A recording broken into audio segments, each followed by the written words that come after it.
I want to get back on this chip conversation that we were having. Dr. Hammond, you were talking about the need to buy time. And I believe we were talking about the H20 chip. Is that correct? Yes, sir. Are those manufactured in Taiwan or the U.S.? Yes. Primarily Taiwan. Do you have fears that China has stated repeatedly that their plans are to take Taiwan, and by doing so would have access and control of all of these chip companies that the U.S. has invested in? I'm very concerned about potential invasion or blockade against Taiwan. I would say that if that were to occur, that TSMC would not be long for the world. On that note, just to unpack it for the American people that might be watching, what percentage of chips that we use as American consumers and in AI come from Taiwan? When it comes to the most advanced AI logic chips, like the products NVIDIA produces, over 9%. 90%. But with the new TSMC factories going up in Arizona and elsewhere, we're going to try to grow our share. But right now, it's isn't it like 60% of semiconductors that we use come from Taiwan as well? Yeah, across the board. What do you think would look like if that scenario were to unfold within the next couple of years? What do you think effects that would have on the U.S. economy? I think we'd have a global depression for number one, and then number two, all our products from our car door to our toaster have semiconductors in them. When I've heard experts talk about standing up these manufacturing capabilities, that building these advanced chips, it's not easy. It often takes decades. Would you agree with that? It can from scratch, but the fab going up in Arizona is actually ahead of schedule and showing very good results after only a couple of years.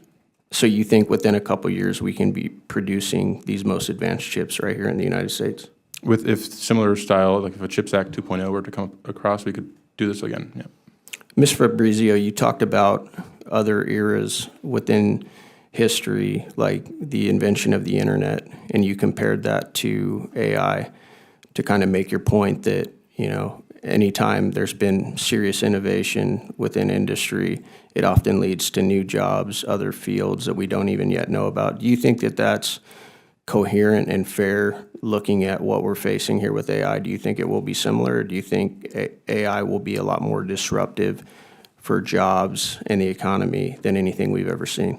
I think it'll be a good shift that we see. There will be disruption, but I think it'll be positive. I think it'll allow us to solve some of the biggest challenges that we have. Think in healthcare, we have a healthcare worker shortage. We have more sick patients. Think food insecurity, think farming, agriculture, energy, mobility, smart cities. I see all of these solutions at CES. I see amazing groundbreaking technologies, and I would invite you all to come to CES and see them too, and see how the future will be amazing once we continue through this shift, if we allow the U.S. to be the leader and continue to be the leader. Do you agree with that, Mr. Hammond?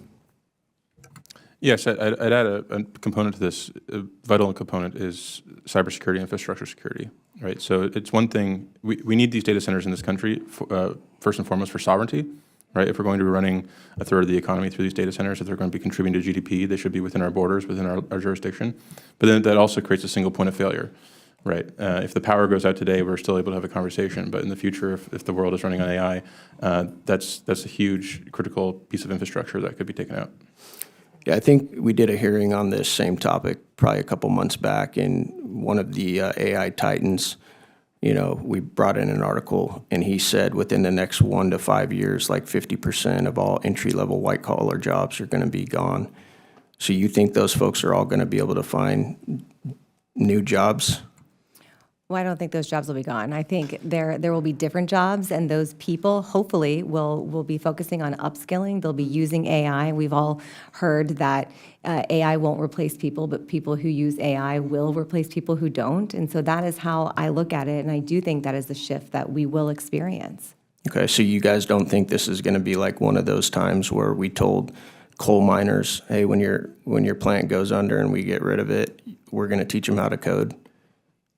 You guys remember that a couple of years ago? What do you think those coal miners are thinking right now? How many of them do you think learned how to code? And obviously this is... the coders how to mine. It's not your I'm not saying it's your responsibility. I'm just saying this is one of the biggest concerns that I have when I look at what's going on with AI.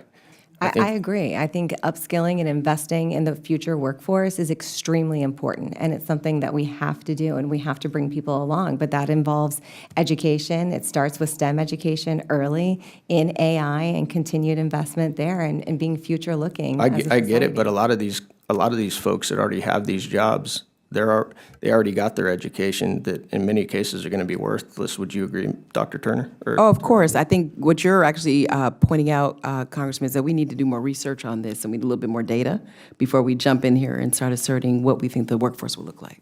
Thank you. I yield back.